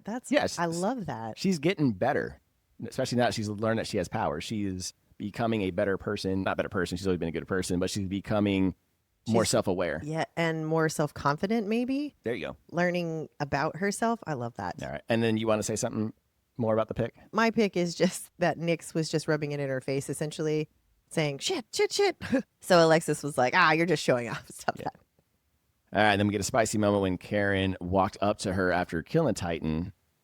Up until he started yelling at her. Yeah, because it was very gentle and sweet and checking her over. Are you okay? And then it was like, oh my God, I'm so mad at you. So anyways, that was a little bit rough there on the backside. Yeah, then trope, touch or die, usual. What about this one that he would have dishonored all three of us? Is that like a medieval trope of some sort? What is that? I wouldn't say it's a medieval trope, because I think you also see this in the mafioso stuff, because these guys are representative of mafioso, whereas our cousin Jenny not be seen by any guys but Italian boys, that kind of thing. Oh, I didn't even think about it as like mafioso, but yeah, it's mafioso. It is this is the Greek. You didn't realize? This is the Greek mafia. No, I'm so silly. It's kind of Greek mafia and government and fae-ish because of the immortality. It's a mix of everything. That's why I kind of like it. It's fun. I love it. This is so great. Okay. All right. Then we have a couple new characters that show up. So we're going to start with one of the smaller ones, Ryax. He's the House of Dionysus and the mentor of Maximum. His animal protector is an albino crow. That's cool. That is kind of cool. All right. And then we get the description of the Titan. Tall and skinny, pale skin covered in mottled black veins, human-like features hollowed and misshapen, ragged scraps of clothes hung off it, resembled a rotting corpse. I'm telling That you. sounds like necromancy. I'm telling you, Cleandro and them are creating these fuckers. They created them to cause this issue, to stop the Great War, and to Common enemy. and have the humans be like, "We need your We help. need you. We'll worship and you. to keep and to keep the Chthonics busy and shit." I'm telling you. But you're right. It's not. I don't think it's Zeus. He's too dumb. Someone else is in charge. We'll figure. Maybe Poseidon because he's pissed at. Oh, because they Hades. won't let their people in? Ooh. Yeah, we really haven't heard much with Poseidon. If you're just going to make him a bad guy, you would throw him in the book for us to talk to. But then again, it's book 1. Maybe we'll see him in book 2. Who knows? I'm just. And then again, maybe spinning. a bunch of the mentors are Yeah. doing it or something. All right. And then we got one more character. We finally meet Helen, who is 16 years old. She is the only Chthonic woman and an heiress. She's very strong. We don't know what her power is yet. And she reminds me, now I know who she reminds me of. Cher Horowitz from Clueless. Alicia Silverstone's character. Oh my gosh. Yeah. Yes. Okay. I can get behind that. Paris Hilton's not a terrible person, but I like Cher better. yeah, I like Cher that's- Horowitz is better. Like when you said Paris Hilton, I was like, okay, I'll run I can that, just but see Helen like having that computer program where she's like picking out her outfit and being she's like, got like saying, this F- oh, that's great. "We need to watch Clueless. That's a great movie." Oh, we should. I'm And good with Paul that, Rudd too. still hasn't aged. He still looks the way he did in that movie when he was in his early 20s, I think. Is he a vampire? He's easily a he fucking Fae? vampire. Dude, come on. It's insane. He looks exactly the same. Also, he's a super nice guy, so I think nice people like him get lucky, Karma. like Keanu Reeves. Yes. Keanu Reeves is amazing too. Yeah, we need to put him in stuff more. Now that we've talked about all these amazing people, are you ready to play Who's the Asshole? Yeah. All right, let's go. Yeah. Welcome to Who's the Asshole, where we read a quote from the book and determine which asshole said it to Alexis. This is all for fun, and we do not condone bullying. We do not. And as always, we will rate each quote with our burn factor from 1 to 10, 1 being and 10 being that is straight assholish. I love this game. This is the best. All right. Are you ready? I'm going to let you start. Are you going to start with a top tier or are you going to go medium, low? How you starting? Don't tell me, but. Yeah, no, I'm going to go with this one. All right. Hit me. You fucking infuriate me. I was going to go hardcore first. Go. All right. I know who that is. Who? That's Augustus. It is. There's certain things that he says versus what Karen says, so I got them locked in. Oh, And what Patro okay. says, yeah. I know who says Oh. what. Just based on the words that they're using now? Yeah. Oh, yeah. All right. We'll see. All right, so rating, let's see, you fucking infuriate me. So we agreed that burns don't have to be funny. It's just Yeah. impactful. I'm going to go. Are you going to do it in context or just as the quote itself? I'm going to go with, you have to go context as Okay. well. Okay. So because of what was going on, I'm going to say an 8. Okay. Why? Just because she does infuriate him. She's being truthful. He's like, you fucking infuriate me. Even though it's hot. I'm but- going to say agree with you because of the circumstances, because I feel like they were getting hot and bothered. And then he flipped the switch and was like, you fucking infuriate me. What the fuck just happened? Yeah. So I'm going to agree on an 8. I like Nice. that. Okay. All right. What's your first one? All right, you ready? So you are the repressed prude. That's a good one. I didn't even think about that quote. Uh, So that would be Lena, right? Lena. Yep, that is Uh, Lena. Oh man, One so of the you are Sirens. the repressed prude. Yes. That is a good burn. That's at least above a 5. Oh yeah, I'm especially gonna for a give siren. it, Yeah. that's good. Woo! So you are the repressed prude. I'm gonna give it a 7. Nice. 7's Yeah. good. Yeah, I like that one. And again, because of context, I feel the Sirens are the sorority girls, frat boys who are super rich and don't know any better. So even though that she said this, I don't think she meant it as a insult. She was just being funny. Oh, you are the repressed prude. Yeah. So I'm going to bring it down to a 4 or a 5 just because it wasn't intentional. So it was an unintentional burn. Okay, I like how you've done that. An unintentional Yeah, burn. it was an unintentional burn because she thought she was just being funny. I like that. Okay, I have to adjust my rating based on an unintentional. Well, I also- didn't really think about that. Well, also, you got to think about in this context, too. How would an autistic or a neurodivergent person take that quote versus a neurotypical. A neurotypical would take it as a joke. They would probably laugh along with Lena, whereas we might take it seriously. Oh, damn, she thinks I'm a prude and get embarrassed, which she did. Yes, So, which I would also. it was a joke. It was just a joke, but Yeah. we would have taken it to heart. Yeah. Okay. Yeah. So an unintentional burn. I like that. I got to think about that. Okay. Unintentional. Yep. I'm going to lower mine to a 5. Okay. 5 it is. So we're giving that one a 5. I like it. All Okay. right, you're up. All right. I've lost all respect for you. I want to say that's Nyx. I'm trying to think if that was her when she was stripping during the card game or not. I'm going to final answer Nyx. It is Nyx. And it Okay. is during that. And I think it's when she raised up her skirt and she had the Yes, shorts on yes. underneath. I've lost all respect for you. Oh, so great. All right. What's your next one? Okay, considering that's a Nyx, I'm going to go 6 with that one just because she's done better. But that's still a good burn. I've lost. Still From her solid for me. bestie. It's intentional. So I'm good with a 6. I'm good with a 6. Yeah. Okay, It wasn't mean. It wasn't like harsh. So yeah, I'm good with a 6. good. All right. What's your next one? All right, you ready? Yes. Why are you like this? Ooh. See, now I feel like this may have been said twice in these 4 chapters, but the fact that I have this as one of mine, as Zeus, There you go. yeah. Why are you like this? Poor Okay. Alexis. And Now, then she feels context. ugly. Now it's all about context. So, Yes. what are you why giving it? this? Oh man, that's a hard one. Everybody says this to her, so to her it's not a burn. But why are you like this? I would take it as a burn. I'm going to give you my explanation after I give you my number. But go ahead. Okay, why are you like this? I'm gonna go. I don't know. I'm gonna say 6. 6. Okay, why? 6 to a 7, because he's being mean. Okay. I'm going to go. That's what I'm gonna go with, because he's actually being mean. Okay, you're going to laugh. Oh God. I'm going to go 9.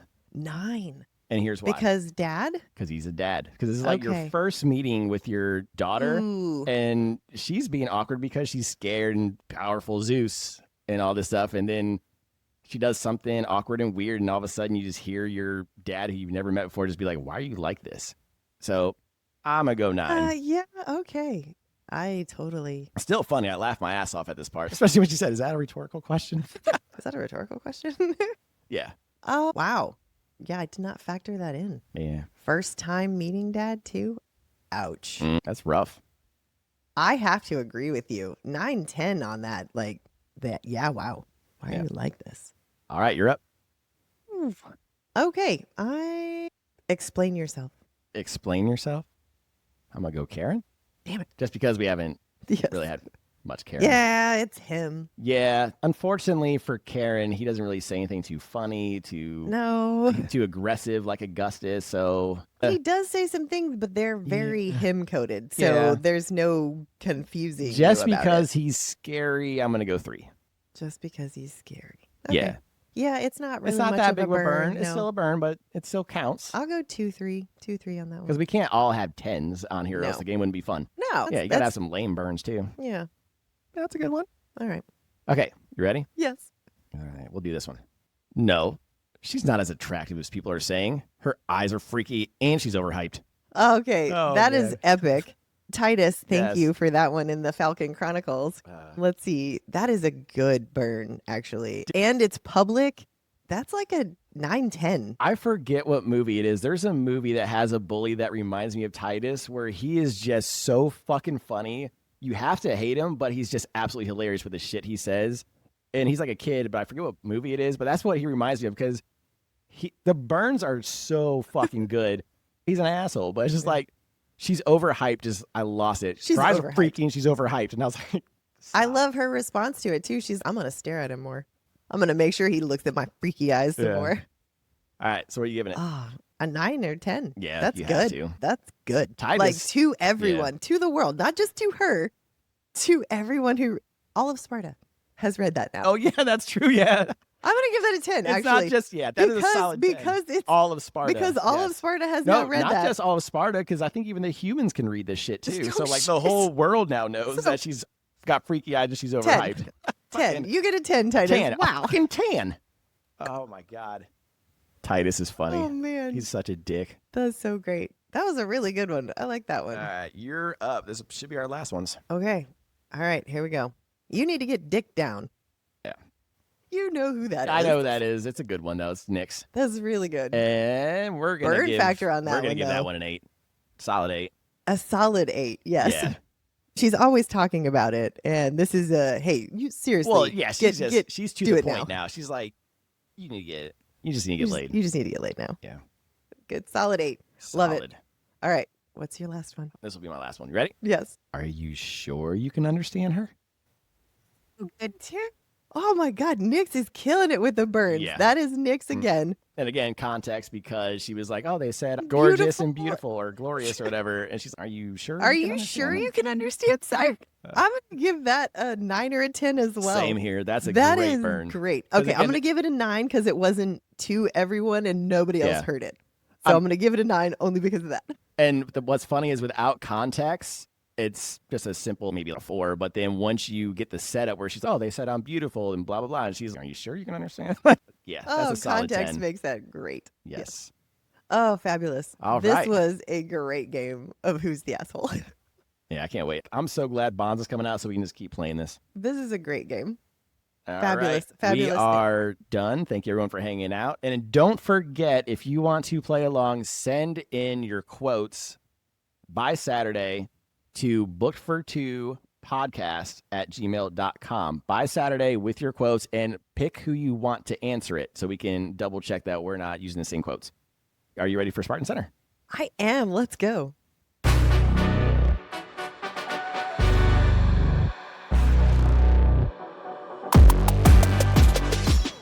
The Symposium got messy, the alliances got weirder, and the body count's officially gone up. Welcome back to Spartan Center. I'm IMS of Apollo. And I'm Palace of Athena. From new powers to old grudges, Alexis Hertz Crucible season just traded studying for surviving. And the Broody Bunch can't decide whether to mentor her or mentally break her. Between a godly family reunion, an accidental strip show, and a Titan crash landing in the mountains, this week proved one thing. There's no such thing as a chill chapter in Blood of Hercules. All right, let's get started with Chapter 18, the Symposium. What starts as a dull sausage fest for the Spartan elites quickly devolves into a god-tier mixer once the entertainment shows up. Yeah, nothing says intellectual gathering like turning the lights down and inviting in a pack of supernaturally hot sirens. Real classy. Alexis is not vibing. She's still reeling from having her mind invaded by Augustus, and now she's the only woman in a sea of horny demigods and wine breath. And then Daddy Zeus shows up, the reunion we've all been waiting for, except it's painfully awkward. Man fumbled that conversation harder than George Clooney fumbles marital vows. Woo! You've got my white eye, not the black one. Bro, read the room. Alexis looks like she wants to crawl under a table. At least Nyx is there to provide emotional support, or she would have been if she hadn't slept through the entire mind invasion. 9 years of silence, and she just now mentions she suspected Alexis could talk to creatures? Worst teammate ever. But surprise, Nyx was right. Turns out Alexis's power is full-on creature communication. She's basically the Spartan Dr. Doolittle, minus the chill. When one of the sirens realizes Alexis can understand her, it's game over. Instant fascination. They're ready to play nice, or more accurately, play games. Just as Alexis agrees, the mysterious pianist, who's been smooth and unbothered all night, hits a wrong note. First one all night. Smooth and unbothered is correct. That's a red flag with perfect tempo. Something tells me this game is about to hit a whole new key. Now we're in chapter 19 and it's pure chaos. The Symposium starts with Alexis surrounded by Lena, Orin, and the other sirens. The popular kids grilling the weird new girl. They're fascinated by the human experience, like, what's it like being poor and clothed? The whole thing's giving high school lunch table anthropology. So you don't have orgies every Thursday? Then the bomb drops. She's a virgin. The room reacts like she just confessed to tax evasion. Even Nyx joins in on the jeering. A+ teammate, Snake Edition. They drag her into a drinking game. Think King's Cup with knives. Alexis holds her own for solid hours before the ambrosia hits. Half the table's tipsy, and she's straight up celestial wasted. Loses a round, pulls the dare card, and boom, tries to show it all. She starts awkwardly teasing halfway between burlesque and breakdown, and the Broody Bunch instantly loses it. Augustus storms the stage like he's running a blitz, and right behind him, mystery pianist Karen, freshly unhinged. Augustus scoops her up, Heisman pose, dodging Spartans and sirens as bodies drop left and right. Total pile up, then lights out. When she wakes up, a box is waiting. Not flowers, not chocolates. Oron's body parts, and something shiny. She's officially freaked, tries to focus on class the next day, but the hangover, the trauma, and the rumor mill aren't helping. Augustus tries another power stare, but this time, she wins. Doesn't flinch, doesn't blink, just stares him down. Big rookie moment right there, from human outsider to undead eye contact champion. And chapter 20 flips the POV for us, and surprise this time, it's Karen. Our resident piano-playing murder bat is trying to stay focused, but the man's got tunnel vision for one thing, Alexis. The room's an entire Olympic-level orgy, sirens everywhere, and he's just hammering the keys, pretending he's not picturing homicide or something worse. Dude's got it bad. So bad that when someone mentions Alexis joining the game, he actually misses a note. The unshakable Spartan rattled. You can practically hear the Windows error sound in his head. Man's supposed to be plotting world domination, and instead he's catching feelings. Then Alexis stands up and starts doing her awkward toga dance, her best Coyote Ugly impression without the bar or the rhythm, and the music just dies. That's when Augustus jumps in for the save, playing interference before Karen loses control. They've got that unspoken tag team thing going on, and it's equally impressive and disturbing. Yeah, that's not their first double play. Different arena, same hot chemistry. And the wild part, Karen's got a master plan brewing. Long game, chessboard level stuff, and Alexis just wrecked half of it by existing too loudly. Whatever he's planning, one thing is clear. The man's not just playing piano anymore. He's playing with fire. And finally, chapter 21 kicks off back at Corfu, where Alexis is living her best recluse life, emo hoodie, isolation, and intrusive thoughts. Until a bombshell drops, Spartan's most eligible bachelor, Karen, is engaged. Apparently in this world, that means 3 betrothal gifts, including one full of jewels. I'd be more surprised if it wasn't arranged trauma. She's got the black dress waiting in her room, straight up funeral chic. Perfect for her I hate men, but the bread is good era. Speaking of bread, we meet Helen, sheltered, hot, and apparently the most well-adjusted Spartan alive. She's giving rich cousin you actually like energy. Helen leaves, Alexis has a full-on meltdown, and then it's back to the Crucible. It's November, and Augustus is about 3 missed naps away from a workplace incident.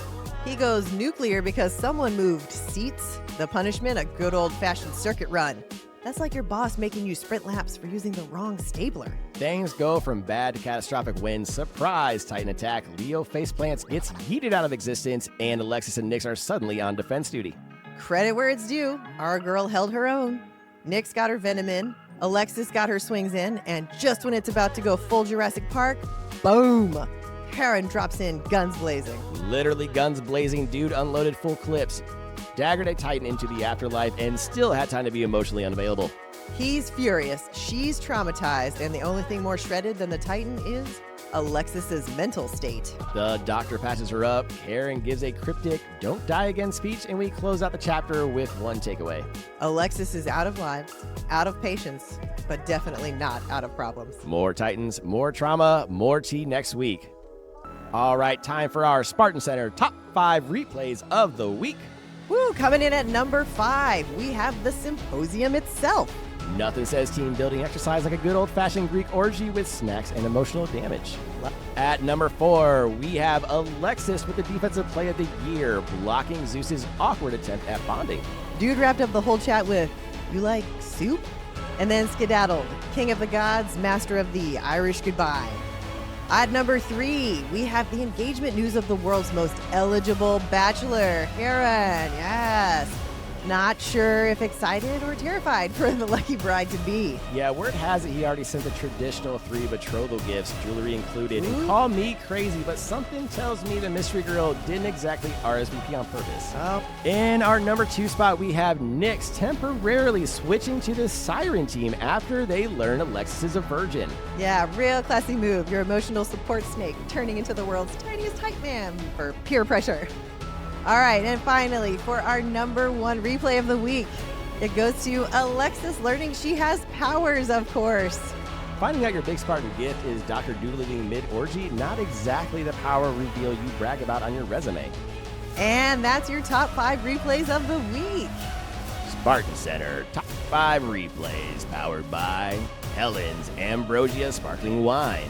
1 sip, you'll text your ex, accidentally start a war, and wake up in someone else's toga. Bubbly, chaotic, questionably legal. Do not take Helen's Ambrosia Sparkling Wine if you are allergic to Helen's Ambrosia Sparkling Wine. And that's all for this week's Spartan Center. From awkward daddy-daughter bonding to accidental engagements, Alexis Hurt is out here redefining. It's complicated. Yeah, and next week, more chaos, more blood, maybe even more powers. Someone get this girl a manual before she accidentally marries another god. For Iamus, I'm Pallas. Immortality is not a right. It's a privilege. Thanks for joining us for this episode of Booked for Two. Don't forget to subscribe and leave a review to help other book lovers find the show. Follow us on socials at Booked for Two Podcast for behind-the-scenes content, updates, and sneak peeks. We'll also post next week's chapters every Sunday, so you can read along.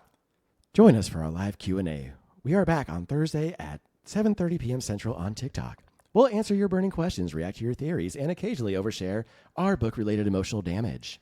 Want even more chaos? Join our Discord. The link's in our bio. Come hang out, chat books, and get early access to exclusive content. Finally, don't forget to grab your merch at bookedfor2.com. Until next time, keep turning the page.